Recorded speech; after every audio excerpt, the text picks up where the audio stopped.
Hello and good evening. My name is Sarah Mutsami. Um, I'd like to welcome you to the session today. In case you've already logged in, kindly let us know your name in the chat box, and also you can share your expectations for today's session. We are going to be discussing about ADHD. We'll just be understanding what is ADHD. We'll know about the diagnostic criteria according to the DSM-5. And then also we're going to learn a few things about its prevention and management. So feel free to let us know who you are and what are your expectations for today's session. You can also write about what you've ever heard about ADHD. All right. And I'm so excited that my guest is already here with us. And yeah, so maybe if I can just give us a few seconds to also share this link with as many people as possible. You can just share in your status, share in your as an FB post or Instagram post or even your LinkedIn post, and those who are on X as well. And then we'll be ready to go. So karibuni sana. Again, my name is Sarah Mutsami. I am a mental health advocate and a counseling psychologist by profession. And I do this every month, every third Friday of the month. We get to do this mental health awareness session. We've been discussing different things from the year 2024. The year 2024 was our year of self-awareness. So there are some sessions that are here on YouTube. There are some that are just links that I have else stored elsewhere. So in case you're interested, I can share the links with you. And then also you can get to know more about yourself, because we say that the journey of mental well-being, it starts from a place of self-awareness. Do you know yourself? Do you understand who you are, and who you are, where you've come from, and where you're going? And all that is part of what we discussed last from in the sessions that we did last year. So this year we've been doing some other topics. Last month, we had another guest who was able to talk about uh, the rights of people living with mental illnesses in Kenya, and also the Mental Health Act, the amended Act of 2022. And so this session today, we are going to be talking about ADHD, like I said earlier, and I want us to get right into it. But meanwhile, you can follow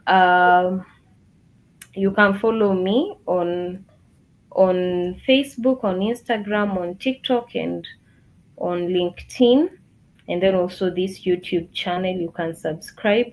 You can like the content that I've already shared on those platforms at Sarah Mutsami. Only on Facebook that it's Sarah Muhadia Mutsami, but the rest they are at Sarah Mutsami, and we look forward to do better in terms of content, a day at a time. Yeah. So in case you're joining, kindly remember to write your name in the chat box. We'd love to interact with you. In case you're here with us, kindly write your name on the chat box. I know a few people have joined. Let me see as I introduce my guest.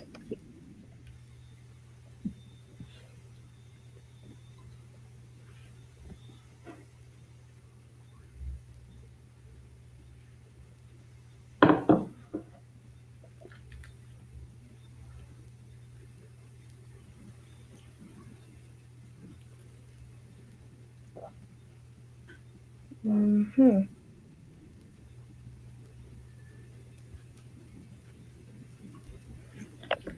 Okay, so let me go right ahead and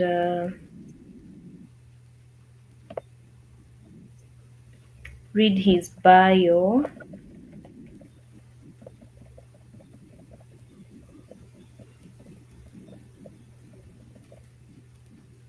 Um, so my guest today, his name is John Wanjiru. He's a psychologist and research analyst. He trains on CBT, lifestyle diseases, and mental health with over 10,000 hours of clinical practice, working in the field of psychology and research. You can reach out to John via his email, wanjirokjohn@gmail.com, and also his LinkedIn. And I have had the pleasure of going through his LinkedIn, posts and some of the articles that he has been writing. And wow, he has such an interesting view in different psychological issues and matters, and I would advocate and encourage us to kindly follow him and interact with his content. So, without further ado, oh, before that, a fun fact: we were in the same cohort in the Nivishe Fellowship. We were in cohort 3 of the Nivishe Fellowship, and that's how I met John Wanjiru. That was in the year 2024, and then because I had heard of his work and what he does as far as ADHD is concerned, I had purposed that when I get to do the ADHD discussion, I would invite him. And so when we were interacting, I later realized that we come from the same, we were brought up in the same area, which will not be mentioned today. And so that's interesting. It's a small world. So welcome, John. Welcome, and thank you so much for honoring our invitation. Thank you. Yes. We're going Uh, to uh, we're going to start. You can go to the first page. all right. Thank you for the wonderful introduction. You're welcome. Yes.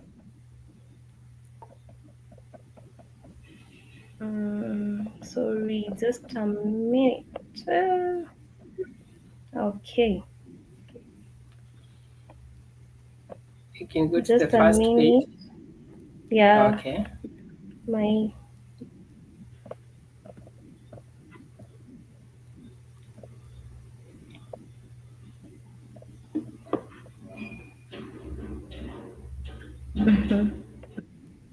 Sorry.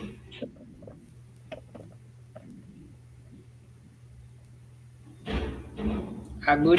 Today we'll be handling understanding ADHD, its prevention and management. Apart from that, we'll be also focusing on understanding focus. How can we improve our focus? As we realize that we live in a world that attention, concentration, focus is needed. We'll be able to also pick on that. You can go to the next slide.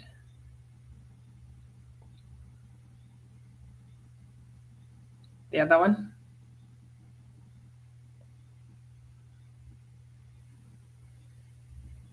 that one. Okay. There is an illusion here. I want you to take to see if you can be able to see number 5 within 6 seconds. Sarah, are you able to see number 5?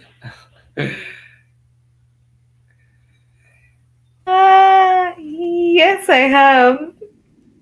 Where is it? Let me see first. Let me see who in our audience has been able to see. Please write in the chat box if you have been able to see the number. Okay, but I've seen it Where is it? on the on my farthest right, the second is it called row? Yeah, the second row, the first Yes. column, the last column. Good. There is your Mm-hmm. 5. Yes. And basically, what we have done, we've been Mm-hmm. able to, we were perceiving the whole illusion, but we have been able to focus on a single point that was intended for this particular exercise. We Yeah. realize that in a modern world, you need to learn to focus. We have a lot of things we can be able to perceive, but we have to be able to concentrate on a single point at a point in life. And we are able to Mm. do that. So, yeah, on the safer side of this particular illusion, we can Yes. proceed. Okay. Good. I know maybe some of us have never come across ADHD. Maybe some of us have. So we have a lot of disorders, especially in mental health Mm. disorders.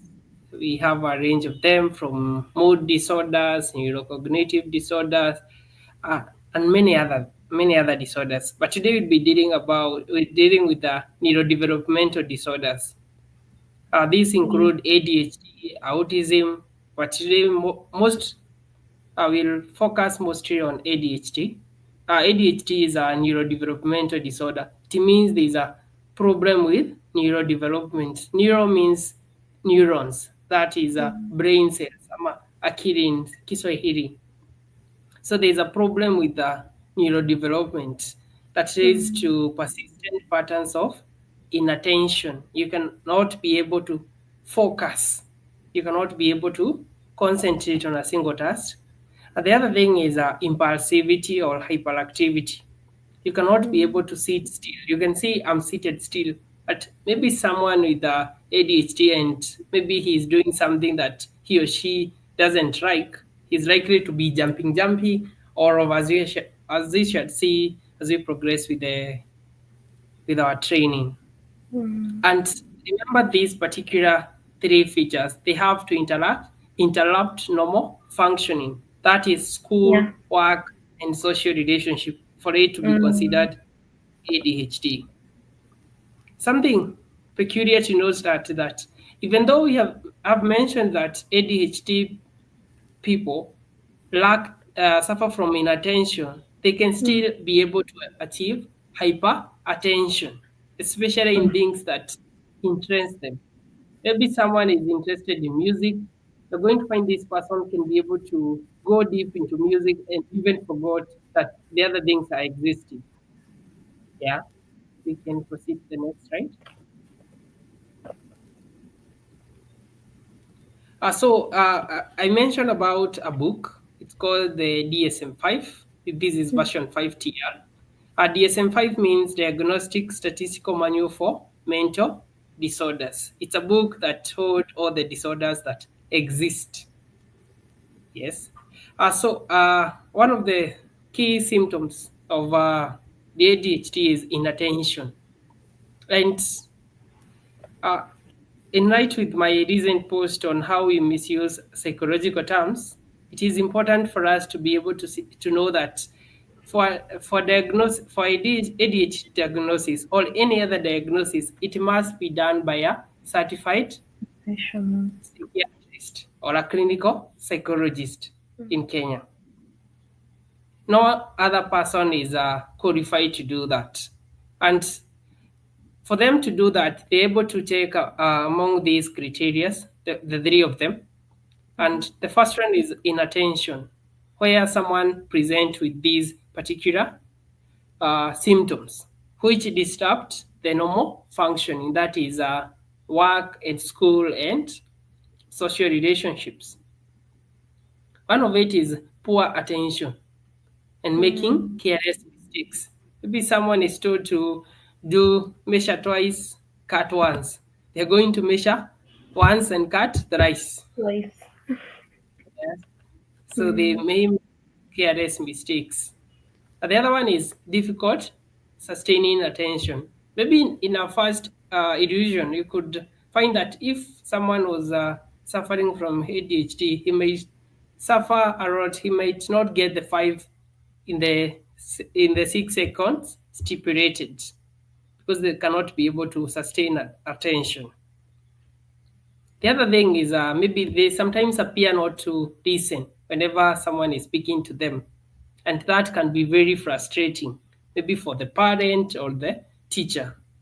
And I remember even in when I was schooling, you could have these people who experience this challenge of maybe whenever you're speaking to them, they are talking or they're jumping or they appear dismissive. Yeah. And some of us have been able to come across such people.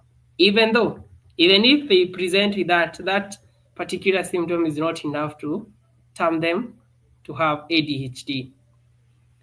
The other one is difficult planning. Difficult planning. You have stopped sharing the slides.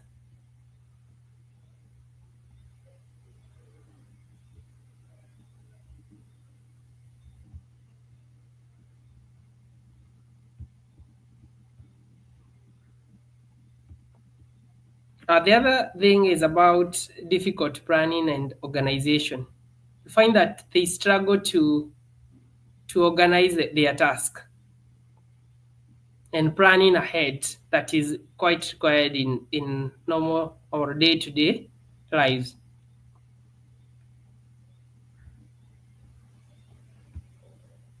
The other thing is about losing focus or losing things. As you can see from the diagram, I'm not sure you can be able to see. Let me check with Sarah a minute.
A minute, I'm going to share the slides.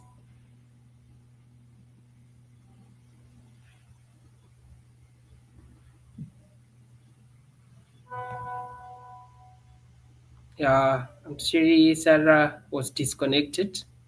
She's trying to reconnect.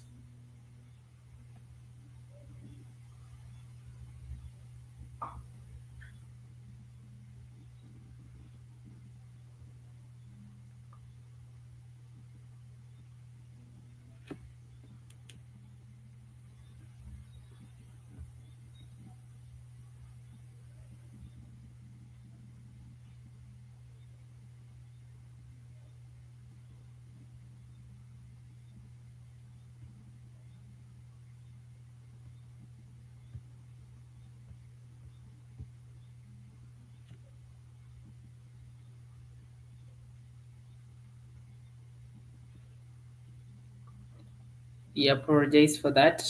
It is taking time to upload.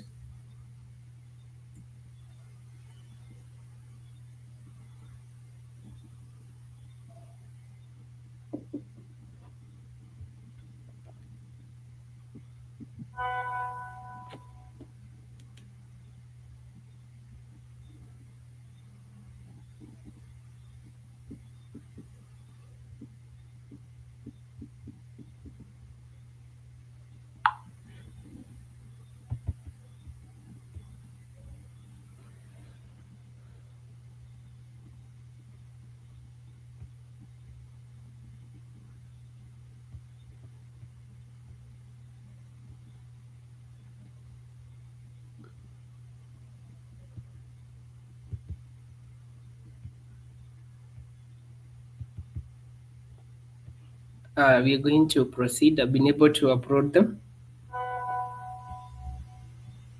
I was mentioning about they do suffer from losing things. Maybe you give them a pencil, and every day the child comes home without a pencil. They lose the thing. They look it everywhere. Then they give up. You buy a new one, a new pencil. They find the old one. They lose, and the cycle continues. They're also likely to be suffering from forgetfulness. They forget that they were supposed to do a particular task. They forget that they are supposed to do a particular task. And this can be very frustrating for a parent. Maybe you told them to do something, and then they were unable to do whatever they were supposed to do. And this might irritate the parent a lot.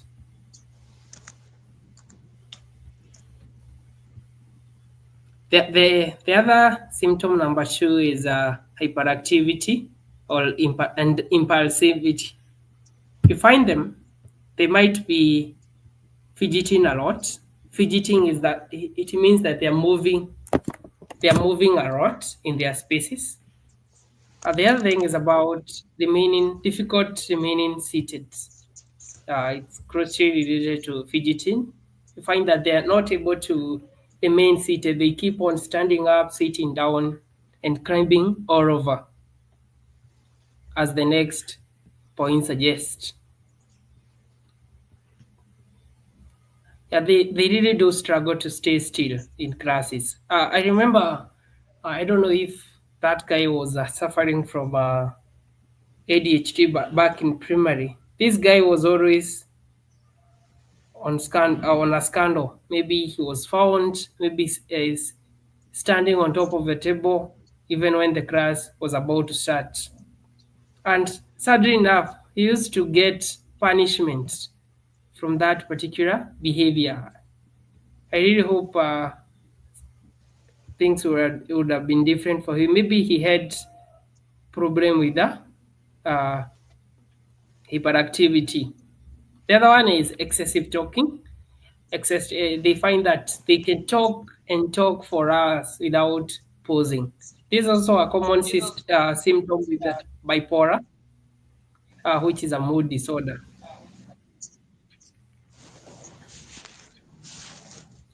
The other thing is blurting out answers. The other thing is blurting out answers.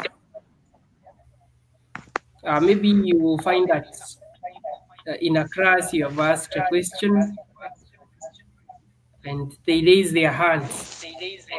Yeah. They don't take time to raise their hands, they blurt out their answers.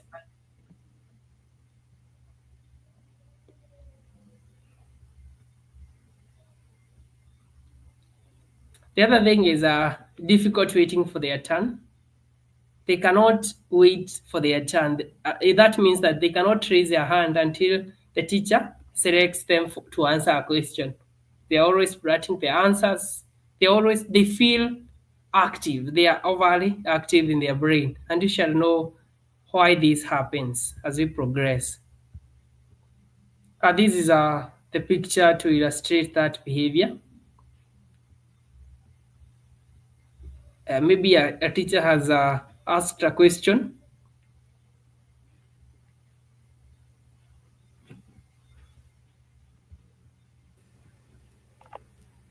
Hi, John. I'm so Yes, sorry. I'm so sorry I got disconnected, but I could hear you from YouTube. So, do I okay. continue helping you with the slides or you're okay? You can do that. You can go to the slide on the pictures, on the picture illustrating hyperactivity. Okay, I The am next, so sorry. it's Um, okay. Another one, the other one, that one. So I was explaining about impulsivity. You find that maybe the teacher has asked a question, maybe what is one plus one, and the the child with ADHD is likely to raise his hand, and maybe the teacher is not seeing him. He'll start to raise all the hands and making gestures all over. And he may also decide to pick his book and say, pick me, pick me. yeah, I'm supposed to be picked, and they might make it a big deal. Yeah, and these might distract their study, because they might not be able to study very well. They might also get punished for this particular behavior. Yeah, that's right. Thank you. I hope we're able to follow through. We're going to share the slides. This is extra information on the same. These particular symptoms are presented before age 12. I really don't want to dive into this much, but I want us to get the concept of inattention, hyperactivity, and impulsivity. That's the key thing, so that whenever we notice them in our kids or in our school settings, we can be able to advise the school or the counselor involved for the kids to get necessary assistance. And for them to be diagnosed with these symptoms, they have to disrupt everything: their schoolwork, their homework, their home environment, and work environment as for adults, because ADHD can also be found in adults.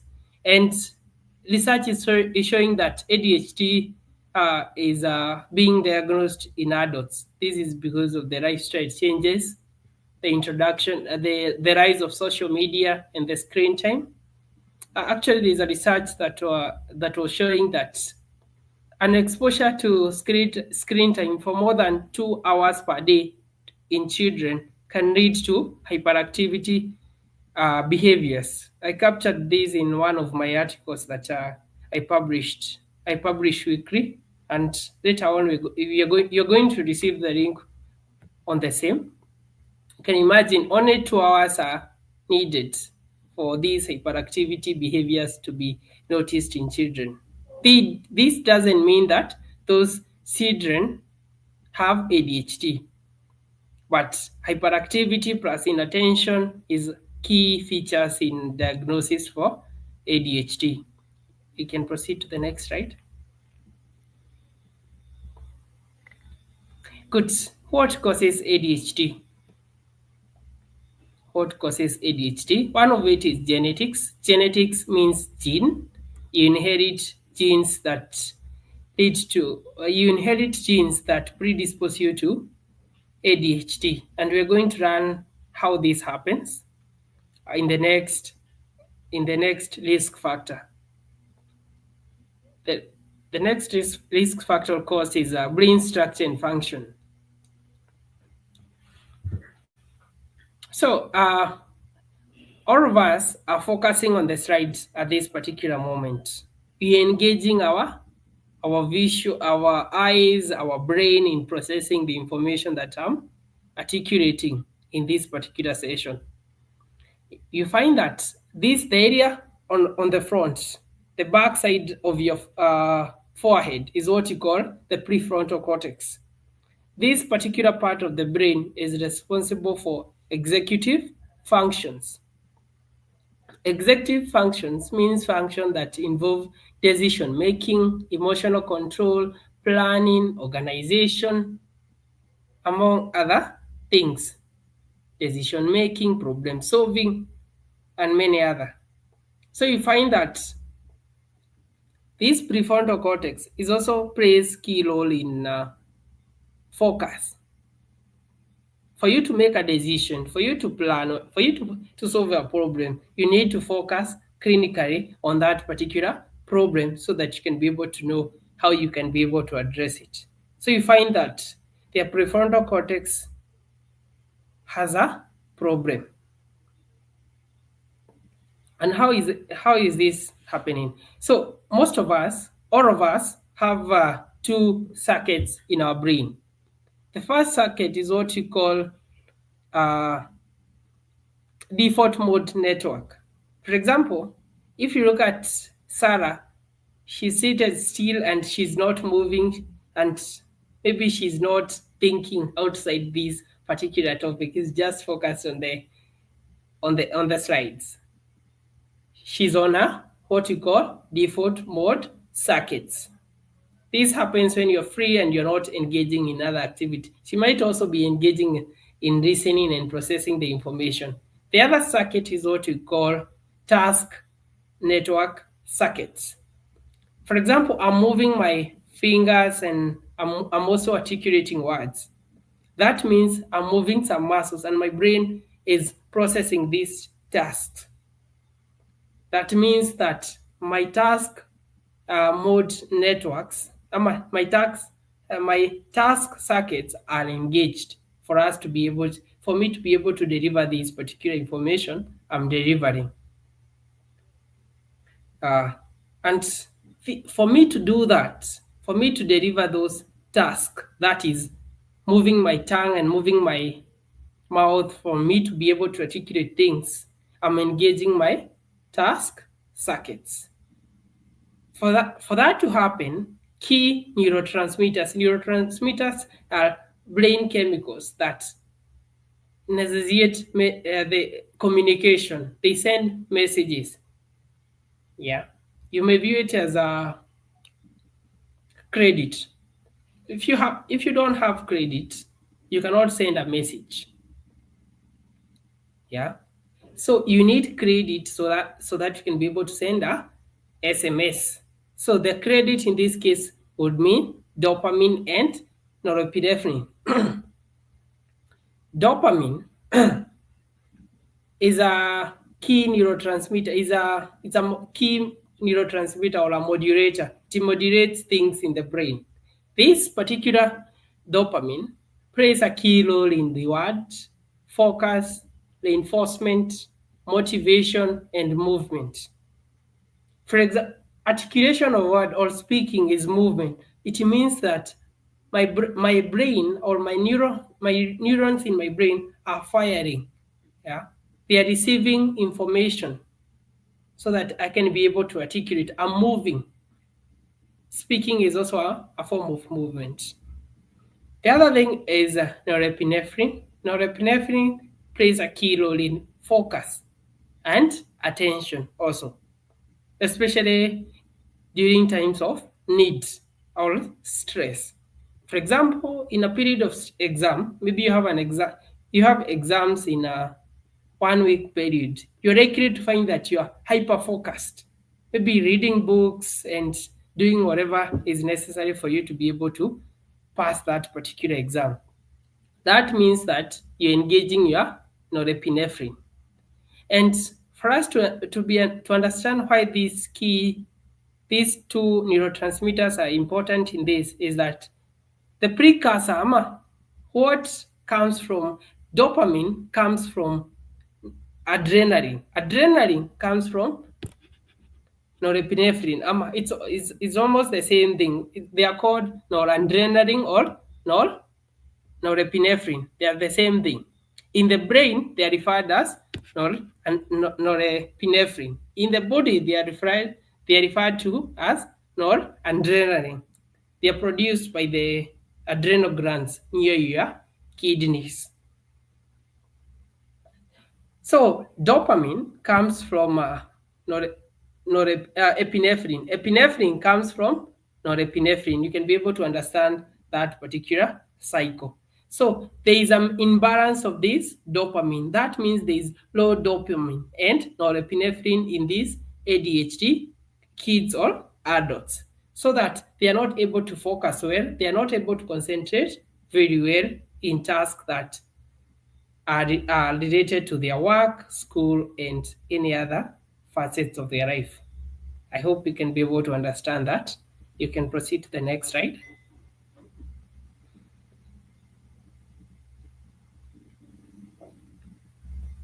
Another risk factor for ADHD is prenatal or early factors. For example, exposure to alcohol. We know alcohol is a known drug, even though the common society is it's not regarded as a drug, but it is a drug. Tobacco and other drugs, for example, heroin. Uh, these can be able to impact these particular brain centers. For example, the prefrontal cortex overcharge can be damaged by alcohol intake by the mother, because alcohol can be able to pass the placenta because it's never digested. It is absorbed in the cells. The other risk factor is low birth weight, also increases the high likelihood of developing ADHD. The other key symptom is environmental factors such as lead exposure, especially from all paints, and this can damage brain development. Remember, brain is a very sensitive organ. It's the only organ that is enclosed in a very secure place, the skull. The skull is really hard to protect the brain from damage. It's the only organ that is not covered with flesh. Yes. So the other thing is psychosocial factors. So when you come to psychosocial factors, these factors may not directly cause ADHD, but they may worsen the symptoms of ADHD. For example, trauma. Maybe a girl or a boy was raped. Raped is for ladies, and maybe for men is sodomized. Yes, No, rape is for both. rape is for both. Yes, as long as Okay. they are above 18 years. Okay. Yes. Thank you for that. So Mhm. such an experience might traumatize the kid and might make them maybe less attentive or less more hyperactive in this case, or more impulsivity. The other thing is, like, for example, unstructured environment.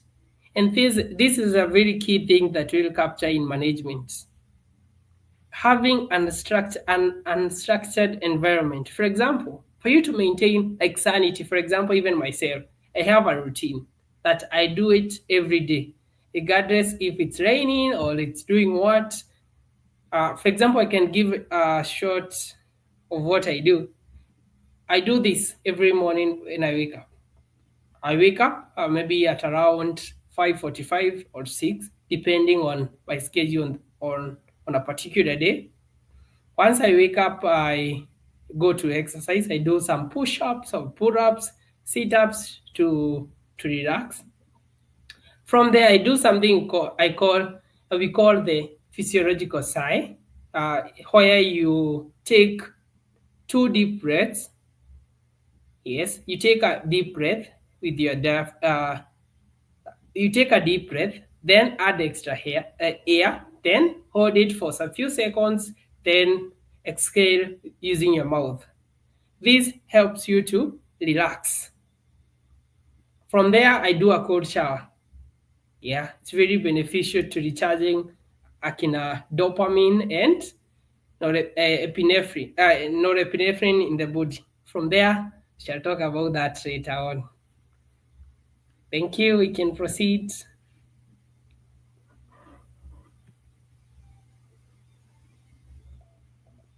So these particular children and adults face different challenges at school and at workplace. For example, at school, they might struggle to follow instruction. You can go back a little bit. They struggle to follow instruction. Maybe you're telling them, like the example I had given, 1 plus 1, maybe measure twice, cut once. They are likely to measure maybe once and cut multiple times, and that might not work, especially we know in science experiments. That would be detrimental to that. The other one is they struggle to participate in group discussion because they feel hyper, they are not able to concentrate, they are not able to follow through what other children are doing, and that might disrupt their scoring. The other thing is forgetting things. They keep on forgetting. You tell them 1 plus 1 is 2, and the other time they are saying yes 3 or 11. The other thing is about losing their thing, pencils, and I don't know.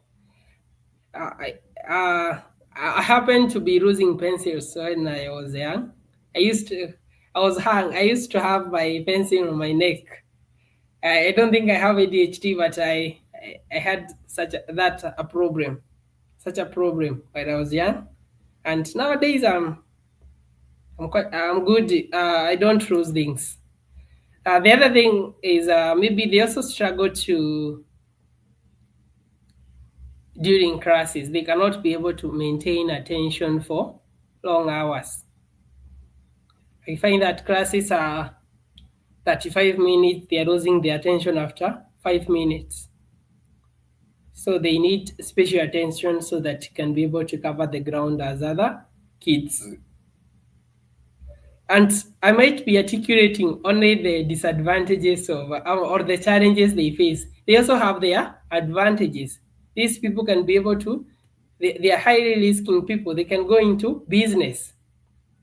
They are very confident in the things they want. Maybe, for example, they want music.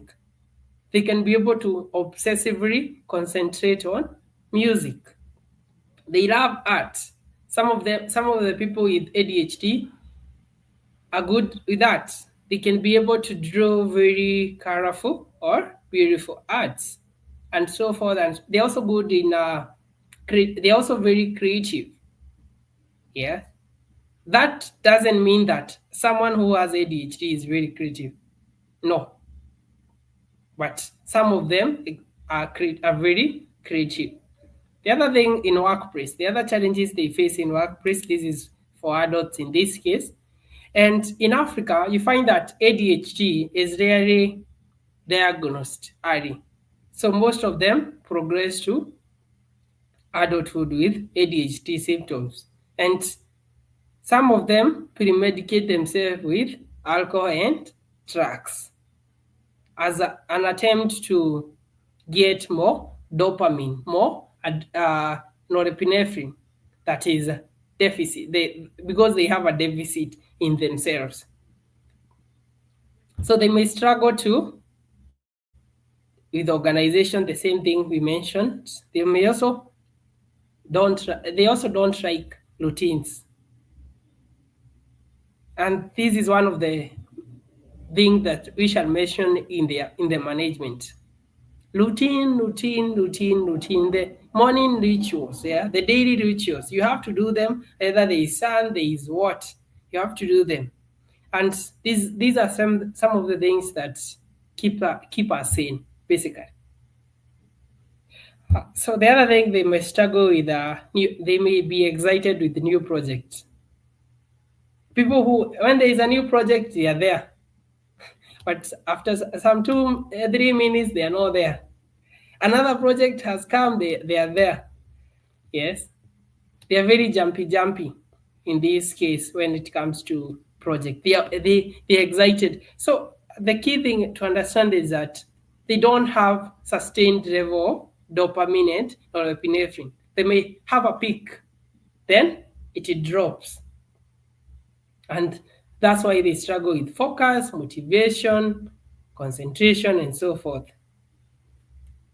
You can go to the next, right? Thank you.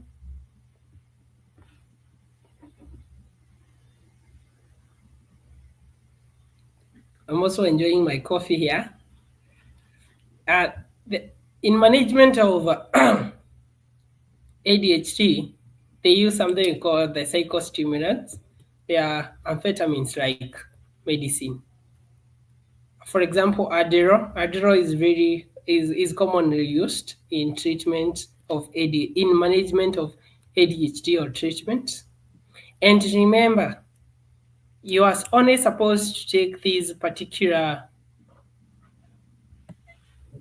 prescription drugs as prescribed by a board certified psychiatrist in Kenya. In some countries, some clinical psychologists can prescribe, but in Kenya, only a psychiatrist can prescribe. For example, in Australia, clinical psychologists can be able to prescribe, but in Kenya, only a psychiatrist can do this.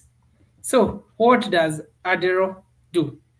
And many other modafinil, there are many. Yeah, there are many that can use. And I know some of us have ever heard of students, especially in campuses, using these amphetamines like medicine to boost creativity and focus. I would not advise you to go on that route. These things are not, they're only supposed to be given to children or adults who are suffering from ADHD. So these particular medicines, they increase the availability of dopamine and norepinephrine in the brain. So in short, they work like, for example, there's a drug that is used in, there's a class of drug that is used in treatment of uh, depression called SSRIs, selective serotonin reuptake inhibitors. They work in the same method. They inhibit the absorption of the available dopamine in the system, increase, thus making that, ensuring that there is more dopamine and norepinephrine in the brain, which in this case improves focus and attention. And even though drugs are very beneficial, the other methods are quite important, even for us who want to boost our levels of focus and concentration to improve our lives.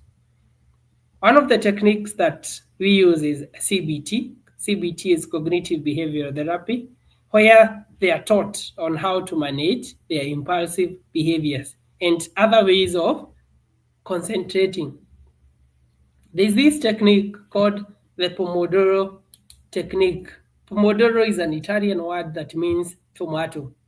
If you've ever come across this particular clock that looks like a tomato, that is a particular clock that led to that particular technique. And if you have not come across that, you can just search Pomodoro technique in your browser and you'd be able to get to see that particular clock. So what is Pomodoro technique? Pomodoro techniques involves, maybe you do a task for maybe 25 minutes and pause for 5 minutes. For example, if it's and this, I use this technique especially when I'm reading. Except today. Today my 25 minutes are passed, but this is a training and I really don't want to have breaks here and there. But it's a very, very important technique, the Pomodoro technique. You read for 25 minutes, then take a break of 5 minutes. In that break, maybe you can draw your pen, you can relax, you can take some deep breath, you can take some coffee, and then you continue for another 25 minutes. And make it a pattern, make it a routine. If you do that for 30 days, you find that you'll be able to do that or you arrive. It's very, very key to learn some of these behavioral techniques that you can use to improve your focus and concentration. Remember, it's not more about ADHD, it's about how ourselves we can be able to improve our focus and concentration that is much needed in this chaotic life. The other technique that we use, especially in CBT, is what I had mentioned earlier. We call it the physiological sigh. You take 2 deep breaths, hold it for some seconds, 4 to 10 seconds, then release with your mouth. If you feel relief, you feel a sense of relief, you also get to feel that you can be able to focus more. If you do that 3 to 4 times, you'll feel much, much better. And also a very good technique for those who are struggling with sleep. I do that every day before I sleep. The physiological, so I do it 5 sets every day in the morning and in the evening before I sleep. It helps my mind to calm down and for me to be able to focus on the sleep. The other thing that is usually done in ADHD management is parental training. Training the parents because parents are the primary caregiver of these children who are suffering from ADHD. They are trained on different things. For example, establishing a daily routine, daily rituals. Yeah. And especially if you look at the religions, most of the religions have a routine that they follow. For example, right now we are in, the Muslims are in fasting. It's a ritual, it's a ritualistic thing that they do every year, regardless if there is COVID, there is what. We saw how they were able to organize themselves during COVID times. Yeah, because they are rituals. They don't. You don't. It doesn't matter if there is COVID, if there is what, you have to do that particular ritual. For example, consistent meal times. If it's 7, it's 7. If it's 8, it's 8. If it's 9, it's 9. The other one is sleep and wake cycles. And this is very key, especially when ADHD is concerned. Uh, we have a sleep cycle, what we call the circadian clock. This is mediated by an organ in our brain, a part of the brain called the pineal gland. Pineal gland is directly here. In most cases, is what you see as the third eye in Nigerian or gas movies. They do present with that, or the sana sana in the Nigerian Oga movies. They're able to put an extra third eye here. That particular organ or that particular part has the same shape as the pine of the pine tree. So that particular organ controls this. We call it the circadian clock or circadian rhythm. This particular rhythm is what controls your wake cycle and your awake and sleep cycle. This is mediated by a key brain neurotransmitter called melatonergic system. And this particular system, the melatonergic system, is a system that is being disrupted by constant interaction with screens. For example, you can see I'm seated here on a screen for 1 hour, and maybe I've spent the whole day on a screen, maybe typing and doing other tasks. This, and then I do that in the evening, I Netflix and chill. Yeah, and the cycle continues.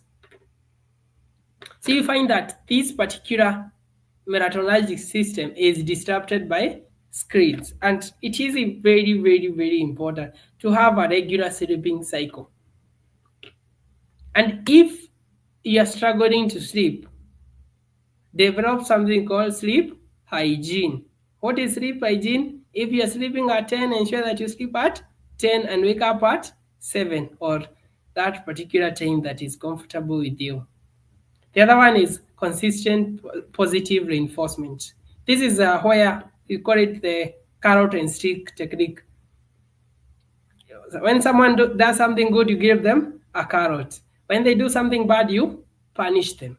And as you can see in this case, punishment comes under negative reinforcement. In positive reinforcement, maybe a child has been able to manage to complete a task. Maybe you taught them to draw a hen, and they have done that. Maybe you can tell them, once you're able to complete this task, you'll get a bar of sugar, dark chocolate. And once they do that, you reinforce that behavior. And gradually you can be able to make them do that particular task that they are supposed to do. Negative reinforcement, on the other hand, can also be very important in this. For example, you tell your kids that to clean their rooms, and if they don't clean their rooms, you take their devices. Yeah, this works magic. You'll find that they'll do that. Good. You can proceed to the next slide. So the other thing is social skill training. These social skills can be trained on the adult or the child. They can be trained on how they can be able to improve how they interact with other children. They can also be trained on problem solving. So if this happens, you're supposed to do this. If this happens, you're supposed to do that.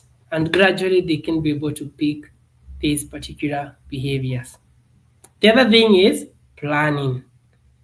How do you achieve planning? You can train this particular child on an adult on journaling. And journaling is one of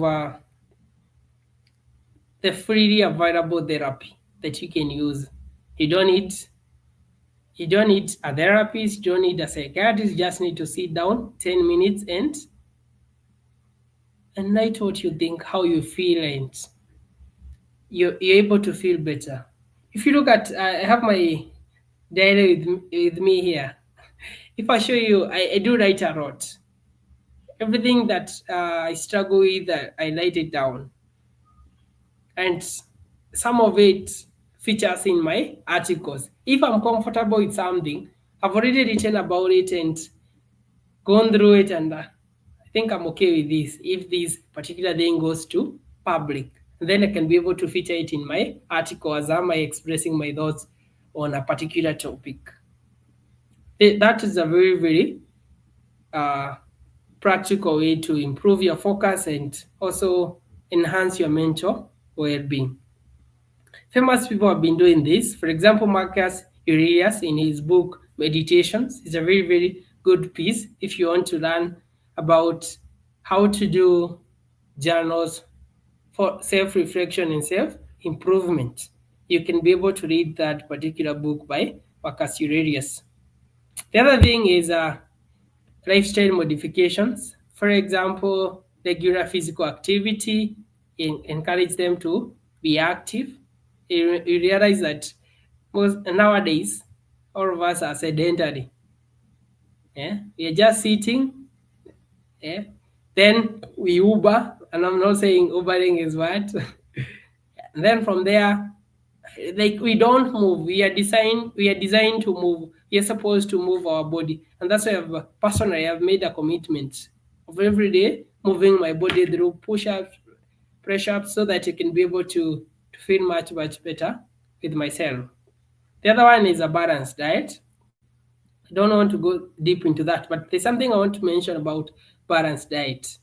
It's about ensuring that these particular children with ADHD don't eat foods that are rich in sugar or highly processed carbohydrates. Yeah, especially for example from candies, noodles. These things might disrupt their dopaminergic pathways that are already disrupted by their ADHD. These might worsen the symptoms. So that's a key thing to check. The other one is sufficient sleep. I had mentioned about that. So mindfulness practices are what we call NSDR, non-sleep deep rest. Is for example, you lie on your couch, like the one I have here. So you lie there without moving, without thinking about anything, and you're able to rest. And especially when it comes to NSDR, you can be able to integrate it in your life. For example, you're at work and it's break time, you can just go and rest there. You are not sleeping, but you're resting your brain. These particular exercises, NSDR, allows your brain to recharge your dopamine reservoirs, all the storage. It's a very, very key addition you can use to improve your focus and concentration that is needed by life. The other side. Thank you. Any question?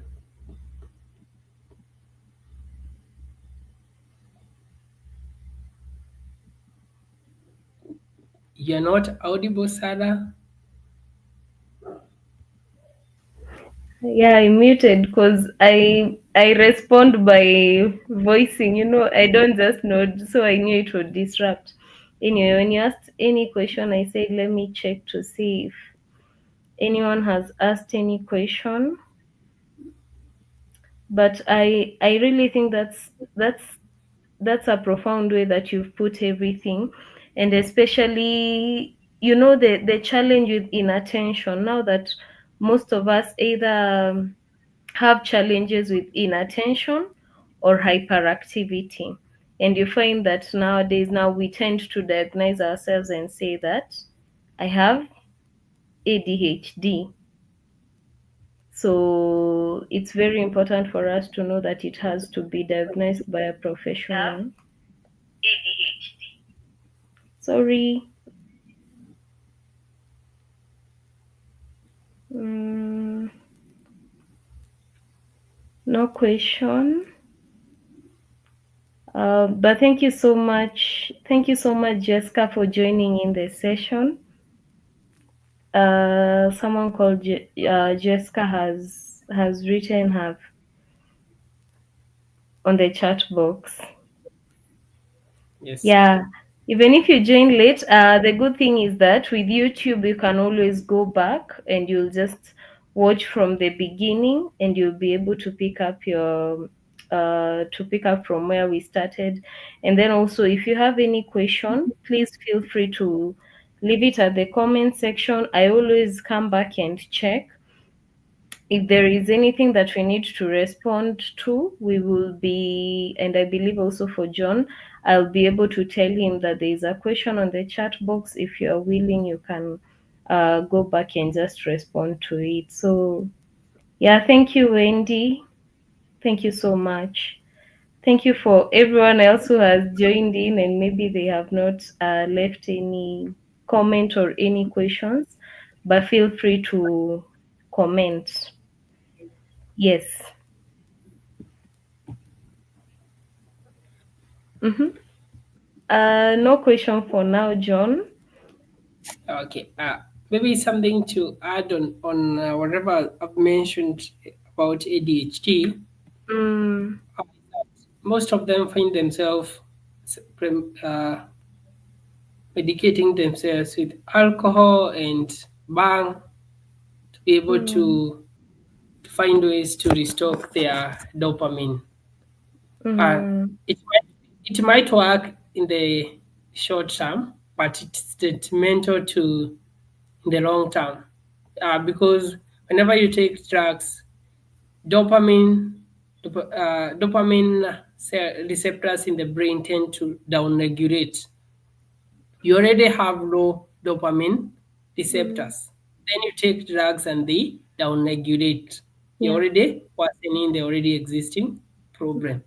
So it is important for them to seek medical attention. And with the medical attention plus behavioral training and counseling or psychotherapy, the symptoms are able to improve very fast. I've seen Hudson. He has mentioned that he's following. Thank you, Hudson.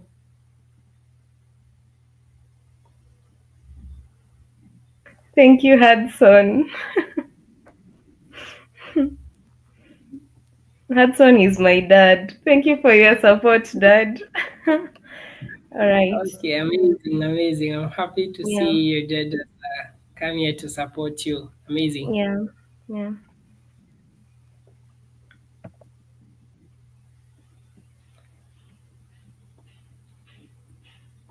In case there is a question later on, you can always feel free to reach out to me and I'll be able to respond to them. Yes. And then also for the slides, I'm going to share the link here in the comment section so that anyone who watches the session is able now to also click on the slides on the link, and they'll be able to get the slides. Yes. Mhm. Yeah. Tell us more about your articles. Thank you, Nancy. Tell us more about your articles. Okay, maybe you can let me share with you one. Maybe the reason one so that you can be able to share on the chat box before Yeah, I start talking about them.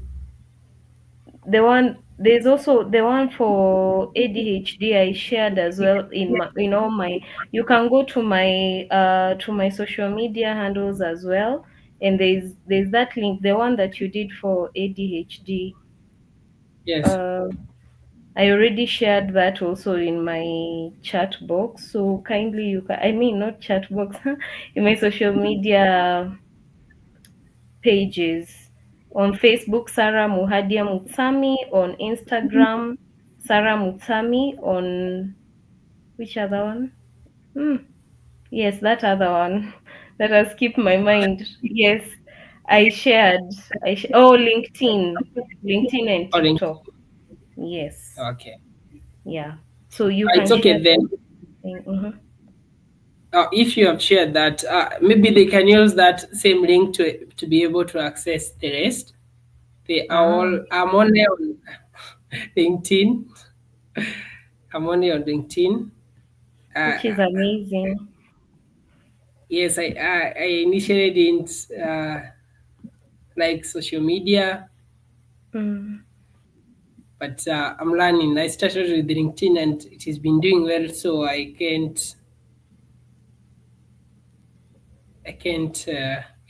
really.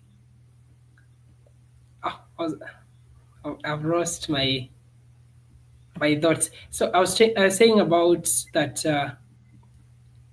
I started at LinkedIn, so I've been working it very well. So I want to see how I can be able to progress to other platforms and be active. For me to be Yes, able to disseminate information about mental health and lifestyle diseases, because that's something else I am quite passionate about. So yeah. I've seen someone asking about you can give healthy management strategies. Uh, you can go to the site a minute so that she can be able to pick those particular healthy ones. Mm.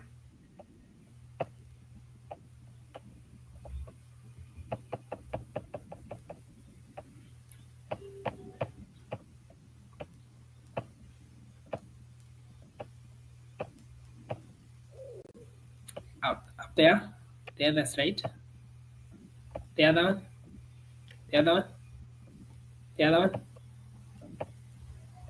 there. So Mm. the other ones, all of them are healthy because some of these drugs have been approved. All of the drugs that are used in treatment of ADHD are approved. For example, Adderall, modafinil, and many others. These psychostimulants. But for us who are maybe don't have ADHD and want to improve our attention, I've talked about Pomodoro exercise technique.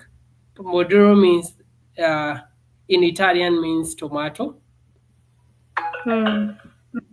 So these techniques involves you concentrate on a task for maybe 25 minutes, then go on a break for 5 minutes, then continue with the task. And that helps you to focus and better concentrate on the task that you're doing. The other thing I've mentioned is about what we call psychological sigh.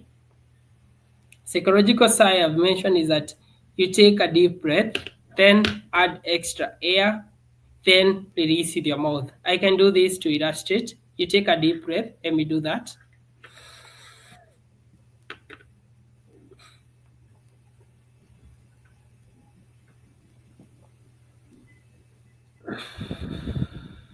Then you release with your mouth slowly, and you can be able to feel the calmness that you feel from within, and you can be able to do that 3 to 5 times, and you can be able to calm your nerves.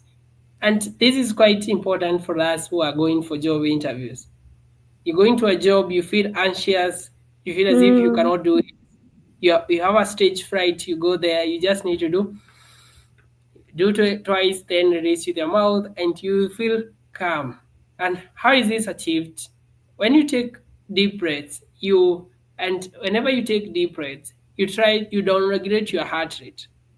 That means you reduce your heart rate. Once you reduce your heart rate, you're able to reduce the blood pressure. And once you reduce blood pressure, you can be able to calm down. Yes. That's what you call the physiological sigh. The reverse of that, there's a technique to reverse that. For example, if you want to be hyperactive, You can do something called rapid exercises. Rapid exercises technique. How do you achieve this? You just breathe faster. And if you do that for more than 10 times, you'll find that you're sweating. Yes. So you can be Yes. able to make So that's yourself the reverse. the reverse of that.